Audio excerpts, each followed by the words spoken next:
In this video, I have two examples of parents who are trying to connect with their children, only to have their efforts to form that bond or maintain that bond with their kids hindered by their current spouse. Now, by no means is this the rule, or am I saying this is how it always works out, but I've pulled two separate incidents which actually are polar opposites that I think are very interesting to talk about. The first example that I wanted to point out actually comes from season 5's Love After Lockup with Zarilla and Troy. Troy is a gentleman who is incarcerated for various offenses, some including substances, etc., and he had been in prison for years.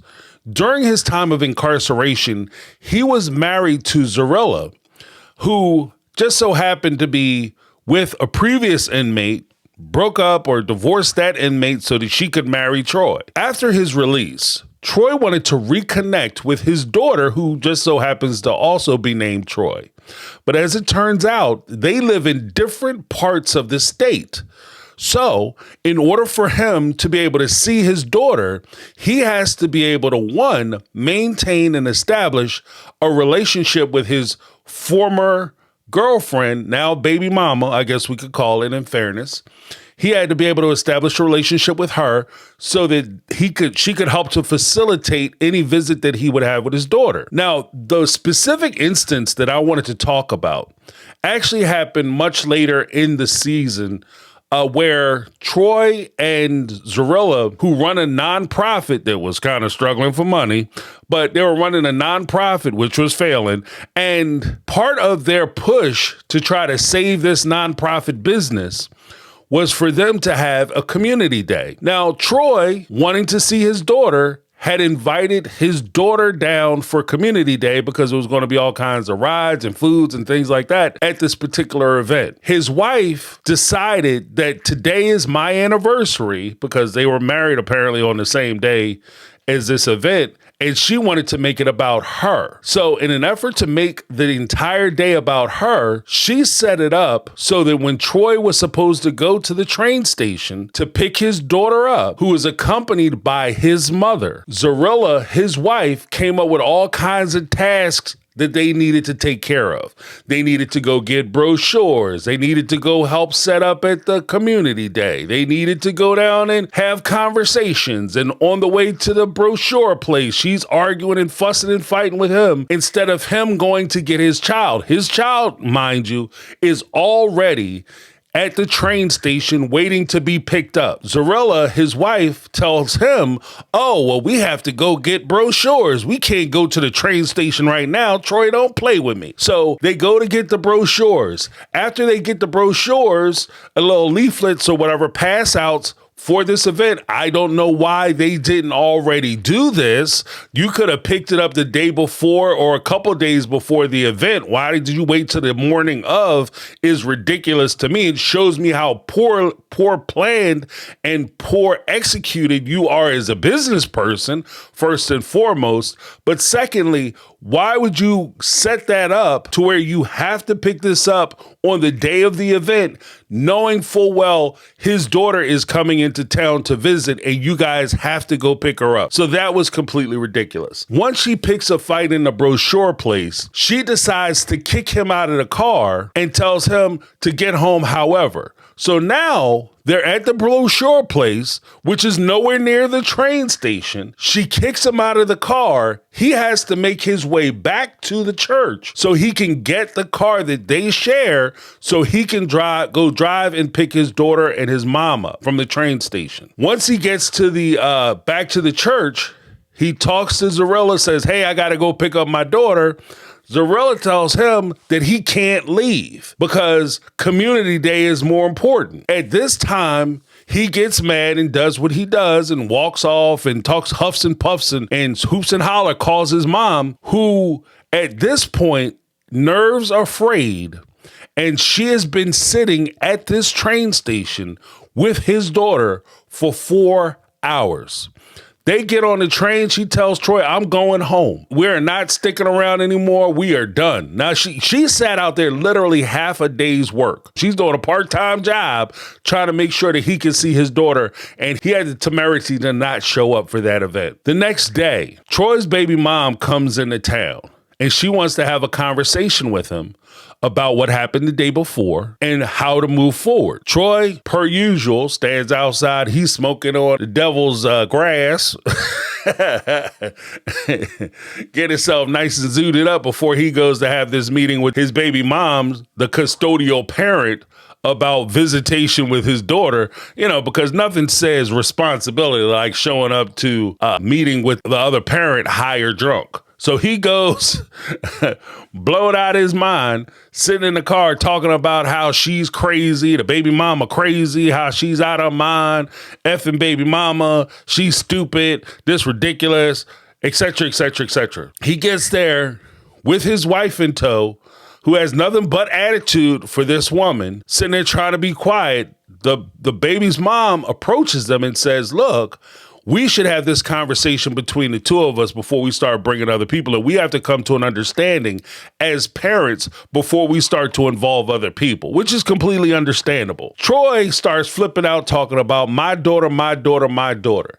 Now, in this particular instance, what I wanted to demonstrate was how Troy, being the father, allowed his wife to derail his plans to see his daughter. Let's go into the second story. The second story involves a gentleman who wants to travel to a different state to visit with his daughter. Now, he books a direct flight from his state to her state. But on the morning of the trip, alarm goes off. He gets up, he gets himself ready, tries to wake his wife up because she's going as well. She won't get out of bed. So he finishes getting ready. He tries to hustle around, get everything set, everything in the car so they can go to the airport. She drags ass through the house, drags ass down the stairs. She gets in the car. They ride over to the airport. Boom, they missed their flight. So he reschedules the flight for the next day. This time, instead of being able to book a direct flight from his state to his daughter's state, they have to use a connective flight, meaning that they leave their state, fly into a different location. From that location, they have to transfer over to a new plane so that they can complete their trip. So the next day, the alarm goes off. He gets up in the morning. She gets up with him this time. They get to the airport on time. They get to the first leg of the flight, board the plane, no problem, no hustle, no bustle, no issues, nothing. They get to the next place where they're supposed to do the connective flight. On the way to the other airport, because anybody who's ever done this, for some reason, your connector flights are always on the opposite sides of the airport. So you have to go from like one side all the way to the other side, and you only got 5 or 10 minutes to do it. So you got to figure it out and hustle it out. So it's either a very short amount of time or you have hours that you have to wait before you can catch your next flight. It's just the way things kind of work out, or at least for me historically. So he starts over to the other terminal, which is just happens to be, very close to where he is. He's about, we got to get to the other airplane because it's about to take off. His current wife decides that she wants to have Starbucks, and the Starbucks cafe is in a totally different terminal on the other side of the airport. He's telling her, babe, if you go over there to try to get coffee, we're going to miss our flight. She insists that she has to have her Starbucks. She can't continue without Starbucks. She got to go get it. It's the most important thing in her day. So he says, okay, fine. Meet me back at the boarding place and we'll get on a plane and we're off. She goes to get her coffee. They call for the plane. He's standing there waiting.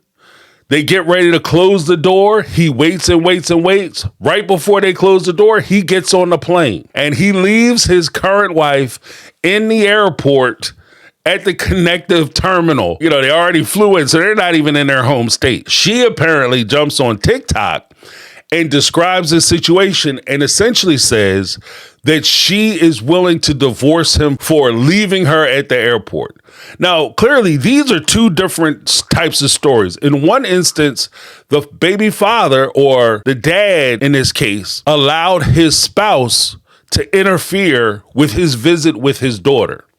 In the second case, the father took a different approach. He allowed his wife to do what she wanted to do, but he was determined that he was going to see his child. Now, I'm going to ask you guys to leave comments down below before, I'm going to leave my comment obviously here, but I'm asking you guys to leave your comments down below because I'm interested in what your thoughts are. Here's my thing. As a father and as a parent, I genuinely see it how I would approach this situation. If you are a parent and you're trying to connect with your child and you just so happen to be with somebody who is not that child's parent and essentially is that child's step parent, and that step parent wants to put you in a position where you have to choose between them or your child, to me, there is no choice. The fact that you're asking me to choose, you've already made my decision. You can't ask me to choose between you and my child. Why would you do that? In this instance, the husbands lived with their current wives.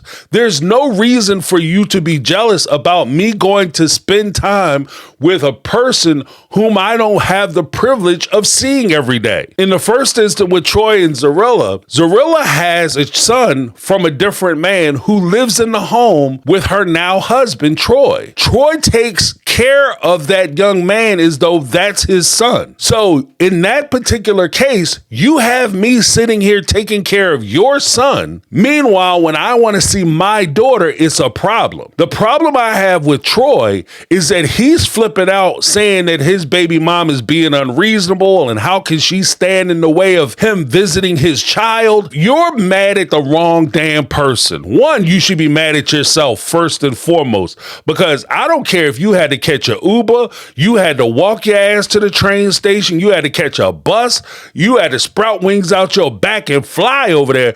There's no reason in the world why your child sat at a train station for 4 hours when she came down specifically to see you. There's no reason in the world where you can justify why that would be a thing. And then you have the audacity to criticize the child's mother who came down. She sent her child down on a train and you made her sit at the train station for 4 hours. She is so kind and so nice that she jumped in her car, drove the necessary time on the road to come speak with you about fixing the situation. And you have the audacity to say she's crazy and somehow she's preventing you from seeing your kids. She's the nicest person in history, because as far as I would be concerned, that would be a real red flag for me sending my child to see you at that point, because you can't get it together, player. I'm not sending my child down here and you tell me because you have an argument or disagreement with your wife or your husband that you can't figure out how to take care of this child.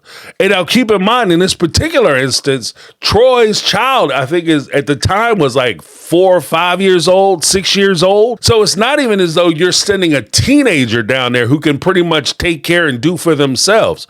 You're sending a child down into this situation. And how toxic is the situation that you guys are arguing about whether you're going to go pick her up? In the second case, where the gentleman has set up a flight to go see his child and his wife had systematically tried to prevent that from happening, that's a serious problem, a serious issue that should be addressed however he chooses to address it. If she's talking about she wants to get a divorce, then you already have your answer. If you're that selfish that you want to sleep in the bed late and you want to go get coffee instead of us doing the things that we have already set out to do. You made me miss one flight because you couldn't get your butt up out of bed. Now I'm going to miss another flight because you want some overpriced coffee in the airport. We can get all the coffee you want to drink when we get to wherever we're going. You don't need to have a cup of coffee right now. You are not that hooked. If you are, then we need to have a different conversation. So that's something that she decided to do. And in both of these instances, as a bonus parent, you should want to encourage your spouse or the person you're with to be committed to that relationship. To me, if I was entering into a situation with somebody who had children and they put me and my needs ahead of their child, I would have pause in that situation.